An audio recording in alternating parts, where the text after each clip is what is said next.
Dahil nga sa nangyaring aksidente sa NAIA Terminal 1 Departure Area kung saan namatay ang 2 tao, isa na dyan ang anak ng isang OFW na paalis na sana papunta sa Europe. Hindi na tumuloy umalis papunta sa ibang bansa dahil sa nangyaring pagkamatay ng kanyang anak. Ang panawagan naman ng amang OFW sa ating gobyerno na sana ay mapanagot at maparusahan ang driver ng sasakyan na sumagasa sa kanyang anak. At ang masakit pa dito at dobleng pasakit na nararamdaman niya ay pati ang nanay ng bata ay nasa kritikal na kalagayan.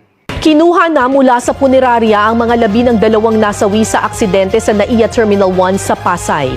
Kaninang madaling araw, dumating ang mga kaanak ng 5 taong gulang na batang babae para iuwi siya sa Lipa, Batangas.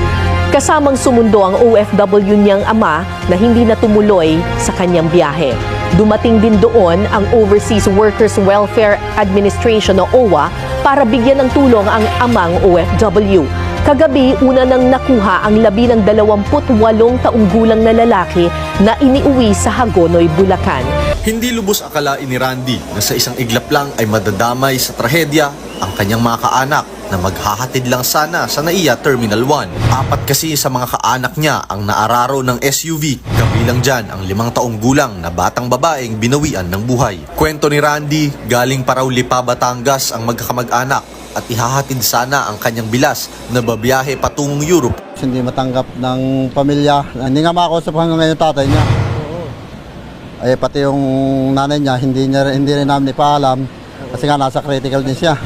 Hindi raw nila matanggap ang nangyari dahil wala pang isang buwang nagkasama ang amang OFW at ang batang babae.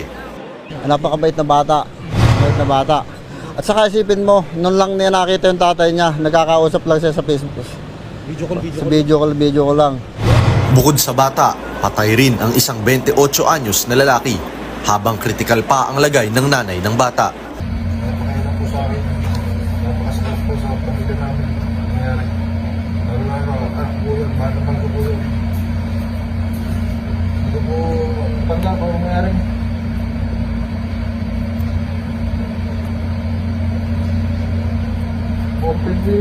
Pilipinas po ang saksi. Ito nangyari.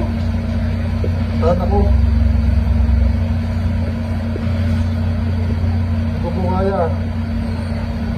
Kaya po ako nagsasalita dito para mailabas ko yung nararamdaman ko. Kasi wala din ikaw siya. Kasi talagang mahal na mahal ko po yung anak ko. Manisa. Alagang-alaga po po yan. Lalo-lalo na ang asawa. Ka. Hindi pa po niya alam na wala na anak ko. Nakakalungkot po. Talagang mahal-mahal ko po yan. Kaya po nag-ipon pa siya para po sa kanilang dalawa. Tapos hindi na po mangyayari. Paano po itulungan niyo ako na managot yung bumangga sa anak ko. Pakakalagot yung puto. Tulungan niyo po ako. Ating pong gobyerno, tulungan niyo po ako na mapanagutan to. Sana po hindi po sa mapagpiyansa. Yun na po, kaya.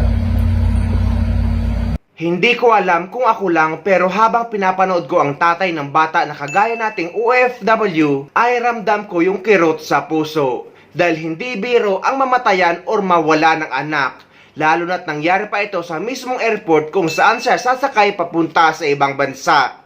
Dobleng pasakit ito dahil sa airport nga tayo madalas umiiyak kapag umaalis tayo dahil maiiwan ang ating pamilya. Paano na lang kaya gaya sa kanya na namatay ang anak niya mismo sa NAIA kung saan ay ihahatid lang sana siya. Anak ko yan!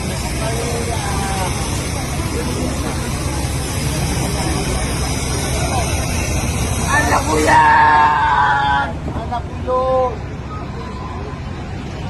Anak ko yun! Anak ko yun!